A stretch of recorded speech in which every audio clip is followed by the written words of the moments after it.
Hello friends, இன்னைக்கு நம்ம பார்க்க போகிறது ஜாப்பனி அனிமி சீரிஸான the rising of the shield hero season 2 episode 4 தான் இன்னைக்குள்ள வீடியோவில் பார்க்க போகிறோம். உங்களுக்கு இந்த வீடியோ பிடிச்சிருந்தது அப்படின்னா லைக் பண்ணிட்டு அப்படி மறக்காம நம்ம சேனலை சப்ஸ்கிரைப் பண்ணிருங்க.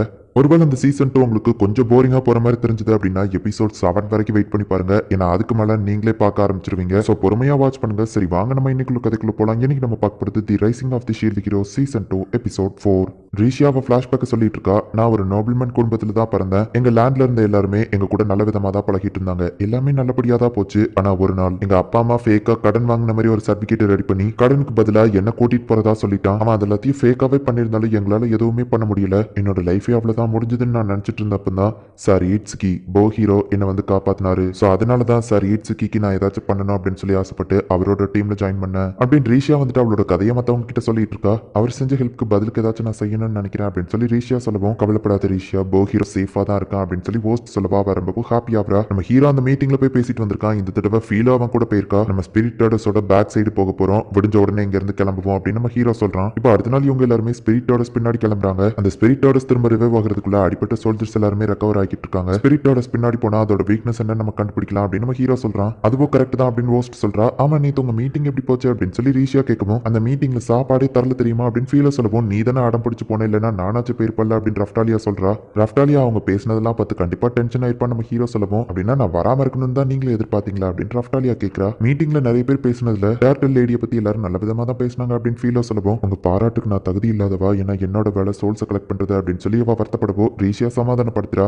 இப்போ இவங்க எல்லாருமே ஸ்பிரிட் டாடஸ்க்கு பின்னாடி வந்திருந்தாங்க. All the best shield hero அப்படின்னு சொல்லி சோல்ஜர்ஸ் அனுப்பி வைக்கிறாங்க. ஓஸ்ட் நேத்து அவங்க எல்லாரையும் காப்பாத்தினதுனால அவங்க ஓஸ்ட்க்கும் தேங்க்ஸ் சொல்றாங்க. அவ்வளவு சரி ஓகே அப்படின்னு சொல்லி இப்போ அவங்க கூட சேர்ந்து கிளம்புறா. அந்த இடம் ரொம்பவே பெருசா இருக்கு. இப்போ அவங்க அந்த மலை ஏற ஆரம்பிக்கிறாங்க. நான் உண்மையிலேயே யாருன்னு அந்த சோல்ஜர்ஸ்க்கு தெரியாதோ அப்படின்னு சொல்லி ஓஸ்ட் கேட்கவோ, இல்ல அவங்களுக்கு தெரியும் அப்படின்னு சொல்லி கிளார் சொல்றா. நான் யாருன்னு தெரிஞ்சிருந்தா அவங்க எப்படி என்கிட்ட நல்ல விதமா நடந்துக்கிறாங்க, ஏன்னா சோல்ஸை கலெக்ட் பண்றது தானே என்னோட வேலையே அப்படின்னு சொல்லி ஓஸ்ட் வருத்தப்படவும், மேபி ஸ்பிரிட்டோட சீல் ஆனதுக்கு அப்புறமா நீ உன்னோட ஒரிஜினல் வேலைக்கே போயிடலாம். ஆனா நேத்துக்கு எங்க கூட சேர்ந்து எல்லாரையும் காப்பாத்திருக்க, அது மறுக்க முடியாத உண்மை. கிட்டத்தட்ட வார்ல எங்க கூட இருக்கிற ஒரு ஃப்ரெண்ட் மாதிரி நீ, அதனாலதான் எல்லாருமே வந்துட்டு உன்னை பாராட்டினாங்க அப்படின்னு ரஃப்டாலியாவோ ரீஷியாவோ சொல்லவும், என்ன நல்ல விதமா நடத்துறதுக்கு ரொம்பவே தேங்க்ஸ் அப்படின்னு சொல்லி ஓஸ்ட் சொல்றா. உனக்கு ஏதாச்சும் ஞாபகம் வருதா அப்படின்னு நம்ம ஹீரோ கேட்கிறான். இல்ல என் மெமரிஸ்ல எல்லாமே ஒரே புகமூட்டமா இருக்கு, எதுவும் ஞாபகம் வரல அப்படின்னு சொல்லவும், இந்த இடமும் ஒரே பனிமூட்டமா தான் இருக்கு அப்படின்னு சொல்லி ரீஷியா சொல்றா. சரி அப்படின்னா கேம்ப செட் பண்ணுங்க, நம்ம இங்கே ரெஸ்ட் எடுக்கலாம் அப்படின்னு நம்ம ஹீரோ சொல்லவும், ஆனா ரெஸ்ட் எடுக்கிறதுக்கு இதுவா நேரம் அப்படின்னு கிளார் கேட்கறா. வழி தெரியாம நம்ம அங்கங்கன்னு சுத்தி எனர்ஜியை வேஸ்ட் பண்றதை விட ஓஸ்ட்டுக்கு மெமரிஸ் ஞாபகம் வர வரைக்கும் நம்ம இந்த இடத்துல ரெஸ்ட் எடுக்கலாம் நம்ம ஹீரோ சொல்றான். எல்லாரும் சரி ஓகே அப்படின்னு சொல்றாங்க. ரஃப்டாலியாவோ ஃபீலோவோ ஒன்னா தூங்கிட்டு இருக்காங்க. அவங்க ரொம்ப கியூட்டா இருக்காங்கல்ல, பார்க்க சிஸ்டர்ஸ் மாதிரியே இருக்காங்கல்ல அப்படின்னு ஓஸ்ட் சொல்றா. எனக்கும் கூட பிறந்தவங்க யாராச்சும் இருந்தா நல்லா இருக்கும் அப்படின்னு ரீஷா சொல்லவும், நீ தனிமையில இருக்கிற மாதிரி ஃபீல் பண்றியா அப்படின்னு ஓஸ்ட் கேட்கவும், சார் ஈட்ஸ்கி கூட இல்லாம அவர் பார்ட்டியில இல்லாம இருக்கிறது தான் எனக்கு ரொம்பவே கஷ்டமா இருக்கு. இங்க இருந்து நான் என்ன பண்ண போறேன்னு தோணுது அப்படின்னு சொல்லவும், ஷீல்ட் ஹீரோ மட்டும் உன்னை கூட்டிட்டு வரலைன்னா உன்னால இவ்வளவு தூரத்துக்கு சாதிச்சிருக்க முடியாது அப்படின்னு சொல்லிட்டு,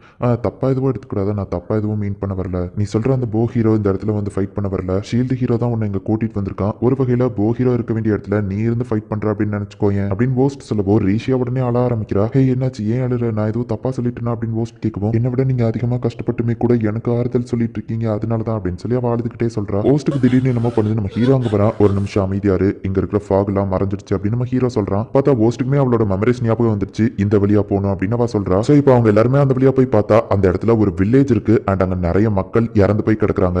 இப்போ அடுத்த நாள் சோல்ஜர்ஸும் கோயினும் அந்த இடத்துக்கு வராங்க. அந்த இடத்த அவங்க எல்லாருமே சுத்தி பாக்குறாங்க. நிறைய டெட் பாடிஸ் அங்க கிடக்குது. ரீஷியா எப்படி இருப்பான்னு தெரியும், ஆனா ரஃப்டாலியா ஒரு மாதிரி ஆவான்னு நான் எதிர்பார்க்கல அப்படின்னு அந்த பாட்டி சொல்றாங்க. இந்த டெட் பாடிஸை பார்த்ததுல அவ இறந்து போன ஃப்ரெண்ட்ஸ் ஞாபகம் அவளுக்கு வந்திருக்கும் அப்படின்னு சொல்லி கிளார் சொல்றா. இறந்து போனவங்களுக்காக ஓஸ்ட் ப்ரே பண்ணிட்டு இருக்கா. இப்போ ரீஷியாவும் சேர்ந்து அவ கூட போய் ப்ரே பண்றா. ஸ்பிரிட்டோடஸ் கிங்டம்ல இருந்தவங்க தான் வந்து இறந்து போயிருக்காங்கிறதுனால அதோட ஆளுங்க வந்து வருத்தப்பட்டு இருக்காங்க. ஸ்பிரிட்டோடஸ்க்கு மேலதான் இந்த ஸ்பிரிட்டோடஸ் கிங்டம் இருக்குன்னு எல்லாருக்குமே தெரிஞ்சிருக்கும். இப்படி ஒன்று நடக்கும்னு அவங்க எதிர்பார்த்தது தான். பட் ஸ்பிரிட்டோடஸோட விருப்பம் இல்லாமே இந்த சீல் பிரேக் ஆனது தான் இவ்வளவு பெரிய டேமேஜ் அப்படின்னு சொல்லி அந்த கோயின் சொல்றாங்க. ஷேடோஸ்ல இருக்கிற ஒருத்தி வந்துட்டு ஒரு டெம்பிள் இருக்கு அப்படின்னு சொல்லி அந்த கோயினுக்கு ரிப்போர்ட் பண்றா. அங்க யாருமே இல்ல அண்ட் அந்த பில்டிங் எப்ப வேணாலும் இடிஞ்சு விழுற கண்டிஷன்ல தான் இருக்கு அப்படின்னு அவ சொல்றா. இப்போ இவங்க எல்லாருமே உள்ள போய் பாக்குறாங்க. இந்த இடத்துல தான் அந்த சீல் இருக்குமா நம்ம ஹீரோ கேட்கவும், இந்த இடத்துல இல்ல எனக்கு தெரியல அப்படின்னு கோயின் சொல்றா. ரீஷியா தெரியாதனமா ரஃப்டாலியா மேல மோதிட்டு உனக்கு எதுவாகலன்னு கேட்கவும், எனக்கு எதுவும் இல்லைன்னு ரஃப்டாலியா சொல்றா. இதெல்லாம் பார்க்கும்போது உனக்கு ரொம்பவே கஷ்டமா இருக்குல்ல அப்படின்னு ரீஷியா கேட்கவும், நான் நார்மலா தான் இருக்கேன், என் மேல அக்கறைப்பட்டதுக்கு தேங்க்ஸ் அப்படின்னு ரஃப்டாலியா சொல்லவும், இல்ல பரவாயில்ல இருக்கட்டும் அப்படின்னு ஈஷியா சொல்றா. அந்த இடத்துல ஏதோ பிக்சர் இருக்குன்னு நம்ம ஹீரோ கேட்கறான். பார்த்தா அந்த ஸ்பிரிட் ஆர்டர்ஸ் தான் வரைஞ்சு அதை பத்தி ஏதோ எழுதி போட்டிருக்காங்க.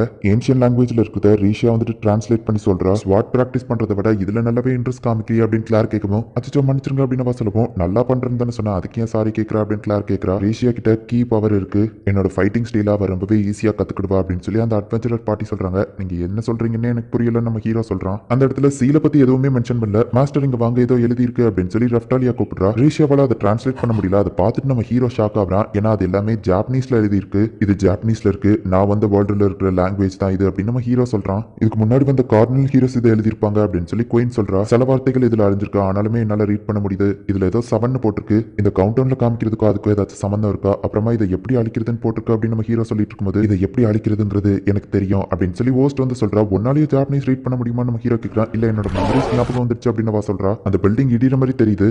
இந்த லாங்குவேஜ் எல்லாம் பொக்கிஷம் நம்ம அதை காப்பாற்றணும் அப்படின்னு கோயின் சொல்லவோ, உங்க உயிர் தான் அதை விட ரொம்பவும் முக்கியம் அப்படின்னு சொல்லி அந்த ஷேடோல இருக்கிறவா டக்குனு அந்த கோயினை தூக்கிட்டு வெளியே ஓடுறா. அந்த பில்டிங் இடிஞ்சு விடுது. பட் யாருக்குமே எதுவும் ஆகல. ஸ்பிரிட் ஆர்டர்ஸ் கொஞ்சம் கொஞ்சமா ரிவைவ் ஆயிட்டு இருக்கு அப்படின்னு சொல்லி அந்த ஷேடோல இருக்கிறவா சொல்றா. அதுல எழுதியிருந்தது என்னால ஃபுல்லா படிக்க முடியல அப்படின்னு நம்ம ஹீரோ சொல்லவோ, எனக்கு அதை எப்படி அழிக்கிறதுன்னு தெரியும். எனக்கு ஞாபகம் வந்துருச்சு. அந்த டெம்பிளுக்கு உள்ள ஒரு வழி இருக்கு. நம்ம ஸ்பிரிட் ஆர்டர்ஸோட உடம்புக்குள்ள டைரக்டா போக முடியும். அதோட ஹார்ட்டை தான் நம்ம போய் அழிக்கணும் அப்படின்னு ஓஸ்ட் சொல்லவோ, டைரக்டா அது உடம்புக்குள்ள போகணுமா? சரி ஓகே, கோயின் கிளார் பாட்டி நீங்க 3 பேர் திரும்ப போங்க அப்படின்னு நம்ம ஹீரோ சொல்லுவோம். இல்ல நாங்களும் கூட வருவோம் அப்படின்னு சொல்லி கிளாரும் அந்த பாட்டியும் சொல்றாங்க. உங்களோட ஸ்ட்ரென்த்தை பற்றி எனக்கு தெரியும், அதனால தான் நான் அவங்கள முன்னாடி போக சொல்கிறேன். ஒருவேளை நாங்கள் இல்லாத நேரத்தில் அந்த டர்ட்டில் ரிவைவ் ஆயிட்டுனா நீங்கள் தான் அதை தடுக்கணும் அப்படின்னு நம்ம ஹீரோ சொல்லுவோம். அதுவோ கரெக்ட் தான் அப்படின்னு சொல்லி அவங்க யோசிக்கிறாங்க. நான் இப்போ பேசலைன்னா இவங்க என்ன தனியாக விட்டுட்டு போயிடுவாங்க அப்படின்னு சொல்லி ரீஷியா யோசிக்கிறா. ரீஷியா நீ அவங்க கூட போயிட்டு இன்ஃபர்மேஷனை கேதர் பண்ண அப்படின்னு நம்ம ஹீரோ சொல்றதுக்குள்ள, இல்லை முடியாது நானும் உங்க கூட வரேன், ஏன்னா நானும் உங்க டீம்ல ஒருத்தி தான் அப்படின்னு சொல்லவும், சரி உன் விருப்பம் அதுதானா, நீ எங்க கூட வரலாம் அப்படின்னு நம்ம ஹீரோ சொல்றான். ரீஷியா ரொம்பவுமே ஹாப்பி ஆகிறா. இப்போ இவங்க எல்லாருமே அந்த ஸ்பிரிட் ஆர்டர்ஸோட உடம்புக்குள்ள போறாங்க. நம்ம அதோட லார்ஜ் இண்டஸ்ட்ரியில இருக்கோம்னு நினைக்கிறேன் நம்ம ஹீரோ சொல்லுவோம். எனக்கு அருவருப்பா இருக்குன்னு ரஃப்டாலியா சொல்றா. அந்த இடம் அந்த லெவலுக்கு ஒன்றும் நார்ல அப்படின்னு சொல்லி ஃபீல் ரொம்ப ஹாப்பியா இருக்கா.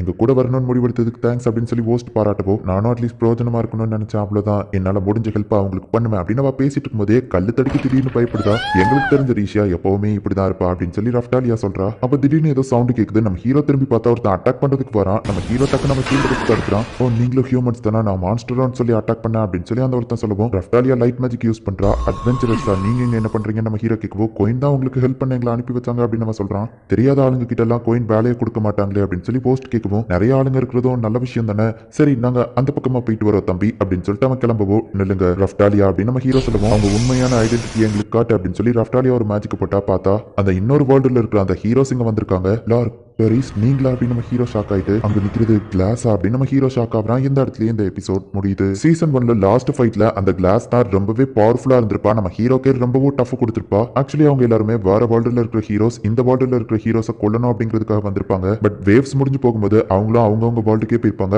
அவங்க எப்படி திரும்பி இந்த இடத்துக்கு வந்தாங்க, அதுவும் ஸ்பிரிட் ஆர்டர்ஸோட உடம்புக்குள்ள அவங்க என்ன பண்ணிட்டு இருக்காங்க, என்னதான் நடக்குது அப்படிங்கறது நெக்ஸ்ட் எபிசோட் பார்த்து தெரிஞ்சுக்கோங்க. அண்ட் உங்களுக்கு இந்த வீடியோ பிடிச்சிருந்தது அப்படின்னா லைக் பண்ணிட்டு அப்படி மறக்காம நம்ம சேனலை சப்ஸ்கிரைப் பண்ணிருங்க. தேங்க்யூ ஃபார் வாட்சிங். Bye guys. நெக்ஸ்ட் எபிசோட்ல மீட் பண்ணலாம்.